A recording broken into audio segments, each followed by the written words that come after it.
종합 스포츠 분석 토킹 채널입니다. 10년 이상의 실전 경험과 노하우를 담아 데이터 기반 핵심 분석부터 최강 배팅 전략까지 아낌없이 공유해드립니다. 수년간 운영된 전문 분석방 링크는 고정 댓글에서 바로 확인 가능합니다. 경기 알아보겠습니다. 일본. 일본은 3-4-3 전형을 유지하며 전방 압박과 빠른 템포 전환을 중심으로 경기 주도권을 잡는다. 우에다는 네덜란드 에레디비지에서 득점 선두를 달리는 만큼 페널티 박스 안에서의 마무리 집중력이 절정이다. 그는 짧은 거리에서도 슈팅 타이밍을 반박자 앞당겨 상대 수비를 무너뜨리는 타입으로 이번 경기에서도 핵심이 될 것이다. 미나미노는 이선에서의 유연한 움직임으로 하프 스페이스를 점유하며 순간적인 방향 전환으로 수비 라인을 흔든다. 이토주냐는 측면에서 폭발적인 스프린트와 크로스 타이밍으로 일본 공격의 폭을 확장한다. 일본의 중원은 템포 조율이 완벽히 맞아떨어지고 있으며 짧은 패스 연계 속에서 압박 회피 능력도 탁월하다. 특히 최근 브라질전 역전승으로 상승세를 타고 있어 이번 경기에서도 자신감 있는 전개가 기대된다. 후방의 300라인은 라인 간격을 촘촘히 유지하며 세컨드볼 회수 이후 즉각적인 전방 전환을 시도할 것이다. 가나. 가나는 4-2-3-1 전형으로 미드필더 2명이 수비 보호막 역할을 맡지만 전방 연결 속도는 다소 느리다. 조던 아이오는 볼을 받는 위치가 지나치게 깊어지고 있으며 최전방에서의 연계 효율이 떨어진다. 세메뉴는 순간적인 폭발력은 있지만 일본의 300앞 압박을 뚫기엔 볼터치 간격이 넓다. 쿠두스는 개인 능력으로 변수를 만들 수 있으나 측면 전환 시 지원이 늦어 공간 활용이 제한된다. 가나는 장거리 이동에 따른 피로 누적이 심하며 팀 간 조직적 연계가 완벽히 맞물리지 않는다. 특히 전환 속도가 늦어 일본의 전방 압박에 걸릴 가능성이 높다. 결국 체력과 템포 싸움에서 밀리며 후반부 집중력 저하가 경기 결과에 직접적인 영향을 줄 수 있다. 토킹 코멘트. 이번 경기는 템포와 결정력의 격차가 승부를 가를 가능성이 높다. 일본은 우에다와 미나미노를 중심으로 한 공격 조합이 이미 완성 단계에 도달했으며 빠른 전방 전환으로 경기 리듬을 줄 것이다. 반면 가나는 장거리 원정과 체력 저하로 인해 압박을 풀어낼 여력이 부족하다.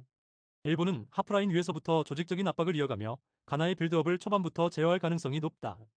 특히 미나미노의 이선 침투와 이토주냐의 측면 돌파가 유기적으로 맞물리며 공격의 다양성이 돋보일 전망이다. 전술적 완성도, 체력, 그리고 경기 감각에서 일본이 확실히 앞서 있다. 그래서 이 경기는 전반 중반부터 일본이 주도권을 잡고 후반에는 경기 템포를 완전히 장악할 가능성이 높다. 토킹 추천 배팅. 승무패 일본 승주력. 언더오버 오버 추천. 다음 경기 알아보겠습니다. 대한민국. 대한민국은 3-4-3 포메이션으로 라인을 높게 유지하며 전방 압박과 측면 전개 속도에서 우위를 점하고 있다. 손흥민은 전방에서 라인 브레이킹과 마무리를 동시에 책임지며 수비 간격이 벌어지는 순간마다 공간을 파고든다. 이재성은 하프 스페이스에서 볼을 받아 전진 패스와 순간적인 방향 전환으로 상대의 압박 타이밍을 흐트러뜨린다. 이강인은 중앙과 측면을 오가며 템포 조율을 맡고 킥의 각도와 속도를 조절하며 공격의 리듬을 만든다. 특히 손흥민과 이강인의 호흡은 점점 정교해지고 있으며 세컨드볼 상황에서도 반박자 빠른 움직임으로 슈팅 찬스를 만들어낸다. 중원에서는 이재성이 세컨드볼 싸움에서 적극적으로 가담하며 탈압박 후 전환 속도를 높인다. 한국은 전환 구간에서의 완급 조절이 뛰어나며 볼 점유율을 유지하면서도 순간적인 템포 변화를 통해 상대 수비를 흔든다. 또한 후방 300은 라인 간격 유지 능력이 안정적이며 역습 상황에서도 수적 균형을 유지한다.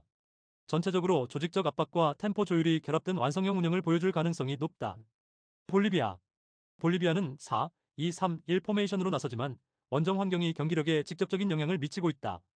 볼리비아 대표팀은 한국으로 향하는 직항편이 없어 최소 1, 2회 경유를 포함해 약 30시간 이상 비행을 소화해야 했다. 장거리 비행에 따른 피로 누적과 시차 적응 문제로 경기 초반부터 활동량이 제한될 가능성이 높다. 알가라냐스는 볼을 오래 끄는 성향이 있어 템포 유지가 어렵고 한국의 빠른 압박에 쉽게 밀릴 수 있다. 미겔리토는 측면 돌파 시도는 활발하지만 피로 누적으로 인한 체력 저하로 후반 집중력 저하가 예상된다. 빌라밀은 중원에서 볼 배급을 담당하지만 한국의 전방 압박 라인에 쉽게 차단당할 수 있다. 볼리비아의 수비 라인은 위치 전환과 커버 타이밍이 느리며 세컨드볼 대응에서 반박자씩 늦게 반응하는 모습이 잦다. 게다가 중앙에서의 커버 밸런스가 무너질 경우 한국의 인버티드 움직임을 따라잡기 어렵다. 후반부로 갈수록 수비 블록 유지가 힘들어지고 라인 간격이 벌어지며 실점 위험이 커질 것이다. 토킹 코멘트. 이 경기는 전술적 완성도와 체력 유지 능력의 차이에서 승부가 갈릴 가능성이 높다. 한국은 손흥민과 이강인의 연계 플레이를 중심으로 하프 스페이스를 장악하며 전방 압박의 리듬을 만들어낼 것이다. 특히 이재성이 중앙에서 빠르게 전진 패스를 연결하며 상대의 압박 타이밍을 무너뜨릴 가능성이 크다. 볼리비아는 장거리 원정의 피로가 누적되어 중원 압박 강도가 현저히 떨어질 전망이다. 그래서 경기 초반부터 한국이 점유율을 가져가며 주도권을 잡을 가능성이 높다. 볼리비아의 느린 커버 타이밍은 이강인의 인버티드 드리블과 손흥민의 컷인 패턴에 취약하게 작용할 것이다.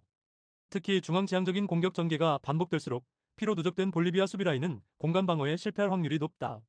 한국은 볼 소유를 기반으로 템포를 조절하면서 박스 근처에서 세컨드 찬스를 꾸준히 만들어낼 것이다. 전반부터 후반까지 경기 흐름의 대부분이 한국 쪽으로 흘러가며 리듬을 잃은 볼리비아는 수세에 몰릴 가능성이 크다. 결국 이 경기는 한국의 전술 완성도와 에너지 레벨 차이가 결정적인 요인이 될 것이다. 토킹 추천 배팅. 승무패 대한민국 승주력. 언더오버 오버 추천. 다음 경기 알아보겠습니다. 이 경기는 전술 완성도와 측면 밸런스 유지 능력의 차이에서 승부가 갈릴 전망이다. 앙골라는 좌측 풀백의 불안정한 오버래핑 타이밍으로 인해 전환 구간에서 수비 간격이 벌어질 가능성이 높다. 반면 아르헨티나는 폴의 탈압박 능력과 정확한 반대 전환으로 경기의 리듬을 주도할 것이다. 줄리아노 시메오네의 폭넓은 움직임은 상대 수비를 분산시키며 알바레즈가 문전에서 결정적인 찬스를 잡는 구조를 만든다. 앙골라가 전반 초반 버텨내더라도 후반 체력 저하 구간에서 공간이 점점 열릴 가능성이 크다. 그래서 중원 점유율과 공격 템포 모두 아르헨티나 쪽으로 기울 수밖에 없는 흐름이다. 그럼에도 불구하고 앙골라가 세트피스 한두 번은 노릴 수 있지만 전체적인 경기 흐름을 바꾸기엔 역부족이다. 결국 아르헨티나는 탈압박, 전환, 마무리의 3박자가 완벽히 맞아떨어지는 그림으로 경기를 끝낼 가능성이 높다. 토킹 추천 배팅. 승무패 앙골라 패주력. 언더오버 오버 추천. 다음 경기 알아보겠습니다. 이 경기는 중원 간격과 전환 속도의 차이에서 승부가 갈릴 가능성이 높다. 사우디는 빌드업 과정에서 삼선이 벌어지며 전진 루트가 막히고 템포가 느려진다. 반면 코트디부아르는 캐시에를 중심으로 탈압박 후 하프 스페이스를 장악하며 흐름을 주도할 것이다. 계산과 디오만데의 빠른 침투가 사우디 수비 라인을 지속적으로 흔들 가능성이 높고 캐시에는 중원에서 템포 조절과 전개 밸런스를 유지하며 공격을 설계할 것이다. 사우디는 측면 전개에 치중하다 보니 공격 루트가 예측 가능해지고 세컨드 찬스 확보에도 어려움을 겪을 것이다. 그래서 경기 후반으로 갈수록 코트디부아르의 체력과 템포가 빛나며 주도권이 완전히 기울 전망이다. 토킹 추천 배팅. 승무패 사우디아라비아 패 강추. 언더오버 오버 강추. 다음 경기 알아보겠습니다. 이 경기는 전술적 완성도와 라인 밸런스에서 이미 차이가 뚜렷하다. 핀란드는 포후얀팔로의 중심축을 기반으로 세컨드볼 회수 후 빠른 전환을 시도하며 몰타의 미드필더 라인 간격을 무너뜨릴 것이다. 특히 앤트맨이 하프 스페이스를 파고들며 컷백 타이밍을 맞출 때 상대 수비는 속수무책으로 흔들릴 가능성이 높다. 몰타는 중원의 수비 가담이 늦어 박스 근처에서 수적 열세에 놓이게 되고 전개 템포를 유지하기 어려운 흐름이다. 그래서 전반 중반 이후부터는 핀란드가 경기 리듬을 완전히 지배할 것이다. 공간 점유와 압박 회피 능력 모두에서 핀란드가 한 수 위이며 결국 체력 싸움으로 이어질 후반부에서도 몰타는 버티기 어렵다. 결국 이 경기는 앤트맨의 침투 타이밍이 승부의 방향을 결정짓는 변수가 될 것이다. 토킹 추천 배팅. 승무패 핀란드 승주력. 언더오버 오버 추천. 다음 경기 알아보겠습니다. 이 경기는 전환 속도와 측면 밸런스 싸움에서 승부가 갈릴 가능성이 높다. 슬로바키아는 보제닉의 정확한 롱패스와 슈란치의 폭넓은 침투를 통해 반대 전환 타이밍을 적극 활용할 것이다. 슈란치가 좌측에서 전환 패스를 받아 침투할 때 북아일랜드의 수비 전환이 늦어질 것이고 박스 근처에서 결정적인 찬스가 창출될 것이다. 투프타의 포스트업 이후 이어지는 세컨드볼 상황에서는 이선이 빠르게 반응하며 박스 안으로 침투하는 루트가 완성된다. 반면 북아일랜드는 좌우 전환 시 커버 타이밍이 느리고 포백 간격이 벌어져 중거리 지역에서의 마킹이 불안정하다.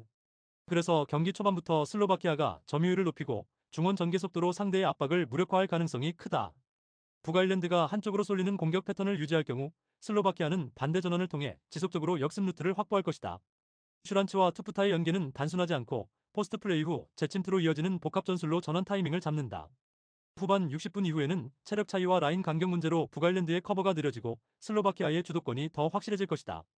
전술 완성도와 빌드업 템포, 그리고 전환 감각 모두 슬로바키아가 한 수 위다. 결국 경기의 흐름은 슬로바키아가 좌우폭을 활용하며 밸런스를 완전히 무너뜨리는 방향으로 흘러갈 가능성이 높다. 후반부로 갈수록 슈란치의 침투와 보제닉의 전환 패스가 더 정확해지며 경기의 결정적인 순간을 만들어낼 것이다. 전술적으로는 슬로바키아가 공간 활용 능력과 템포 조절 면에서 완벽히 우위를 점할 전망이다. 북아일랜드는 수비 밸런스 회복이 어렵고 경기 후반 실점 리스크가 점점 커질 것이다. 그래서 전체적인 경기의 중심은 슬로바키아가 줄 가능성이 크다. 토킹 추천 배팅. 승무패 슬로바키아 승주력. 언더오버 언더 추천. 다음 경기 알아보겠습니다. 이 경기는 전환 템포와 수비 간격의 완성도 차이에서 승부가 날 가능성이 높다. 지브롤터는 초반부터 라인을 내리며 수비 집중에 나서겠지만 하프 스페이스 대응이 느려 세컨드 볼을 내줄 가능성이 크다. 몬테네그로는 오스마이치의 전방 패스와 라둘로비치의 폭넓은 움직임을 통해 경기의 리듬을 완전히 주도할 것이다. 지브롤터가 후반으로 갈수록 압박 타이밍을 잃게 되면 아지치가 흘러나온 볼을 잡아 한 방을 터뜨릴 가능성이 크다. 또한 몬테네그로는 공격 전환 구간에서 공간 활용이 탁월하고 박스 앞 이선 침투 패턴이 다양하다.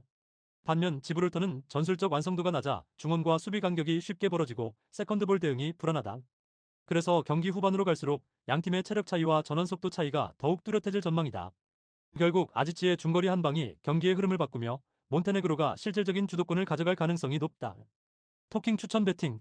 승무패 지브롤터 패 강추. 언더오버 오버 강추. 다음 경기 알아보겠습니다.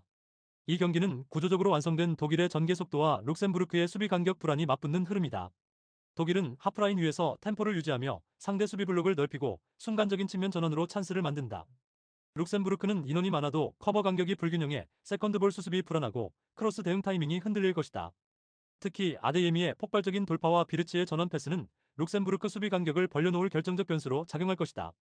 후반으로 갈수록 체력 차이가 벌어지고 룩셈부르크의 수비 집중력은 급격히 떨어질 전망이다. 반면 독일은 볼 점유율을 유지하며 템포를 조절, 후반부 추가골 가능성까지 엿보인다. 토킹 추천 배팅. 승무패 룩셈부르크 패주력. 언더오버 오버 추천. 다음 경기 알아보겠습니다. 이 경기는 전형적인 압박과 탈압박의 대립이다. 폴란드는 라인을 과감히 끌어올렸지만 수비형 미드필더가 커버할 범위가 넓어져 중원 공간이 비는 약점을 드러내고 있다. 네덜란드는 프랭키 데용을 중심으로 이 공간을 정밀하게 공략하며 한 박자 빠른 전진 패스로 흐름을 주도할 것이다. 그래서 폴란드의 하프 스페이스는 경기 내내 네덜란드의 주요 공격 루트로 활용될 전망이다. 데파이는 내려와 연계를 돕고 각포는 측면에서 타이밍을 잡아 문전으로 침투한다. 결국 폴란드는 수비 전환 속도가 늦어지며 후반부로 갈수록 수비 간격이 더 벌어질 가능성이 크다. 네덜란드는 전진 템포를 유지하면서 압박의 강도를 꾸준히 이어가 경기 후반에도 흔들림이 없다. 그래도 폴란드가 세트피스 상황에서 한두 번의 찬스를 얻을 수는 있겠지만 전반적인 경기 흐름은 네덜란드의 통제 아래 놓일 것이다. 결국 중원의 리듬과 템포를 지배하는 팀이 승리할 경기, 그 해답은 프랭키 대용에게 있다. 토킹 추천 배팅. 승무패 폴란드 패 강추. 언더오버 오버 강추. 다음 경기 알아보겠습니다. 이 경기는 라인 간격 유지와 뒷공간 커버 능력이 승부의 핵심이다. 크로아티아는 크라마리치의 침투 타이밍을 활용해 페로제도의 전진 압박 뒷공간을 공략할 것이다. 페리시치의 크로스 타이밍이 절묘하게 맞아떨어진다면 부디미르가 문전에서 결정적인 찬스를 만들어낼 수 있다. 반면 페로제도는 윙백의 과도한 전진과 느린 복귀로 인해 뒷공간이 쉽게 노출되고 있다. 이 약점은 크로아티아의 공격 템포에 완벽히 맞물리며 경기 초반부터 실점 가능성이 높다. 크로아티아는 템포 조절과 점유율 유지에서 압도적인 우위를 바탕으로 상대를 전반부터 흔들 가능성이 크다. 페로제도가 수비적으로 내려서더라도 크로아티아의 빌드업 패턴은 변하지 않는다. 중원에서 템포를 높이며 상대 압박을 끌어낸 뒤 한 번의 킬 패스로 공간을 열어젖힐 것이다. 후반부로 갈수록 페로제도의 체력 저하와 수비 간격 붕괴가 가속화될 전망이다. 브라질전과 달리 이 경기는 경기 리듬보다 전환 타이밍과 침투 정확성이 핵심 변수다. 크로아티아는 홈 관중의 응원 속에서 빠른 템포로 경기를 주도할 것이다. 결국 크라마리치의 움직임이 공간을 찢는 순간 경기 흐름이 완전히 넘어갈 가능성이 높다. 토킹 추천 배팅. 승무패 크로아티아 승주력. 언더오버 오버 강추. 다음 경기 알아보겠습니다. 이 경기는 체력 유지력과 후반 집중력 싸움이다. 베네수엘라는 초반부터 론돈의 포스트 플레이로 전방을 지탱하며 소텔도의 좌측 돌파와 카세레스의 중원 조율로 흐름을 주도할 것이다. 반면 호주는 초반엔 라인 유지로 버티지만 후반으로 갈수록 체력 저하로 수비 블록 간격이 벌어진다. 베네수엘라의 이선 자원들이 세컨드볼 싸움에서 확실히 우위를 점하면 박스 근처에서 결정적인 찬스를 만들어낼 가능성이 크다. 후반부에는 소텔도의 폭발적인 돌파와 카세레스의 볼 운반 능력이 빛나며 지친 호주 수비진을 완전히 흔들 전망이다. 그래서 후반 70분 이후 승부처에서 베네수엘라가 한 방을 만들어낼 시나리오가 유력하다. 토킹 추천 배팅. 승무패 베네수엘라 승강추. 언더오버 언더 강추. 구독, 좋아요, 알림 설정. 토킹 가족방에서 더 많은 혜택을 만나보세요. 가족방은 고정 댓글의 링크를 통해 문의하세요. 감사합니다.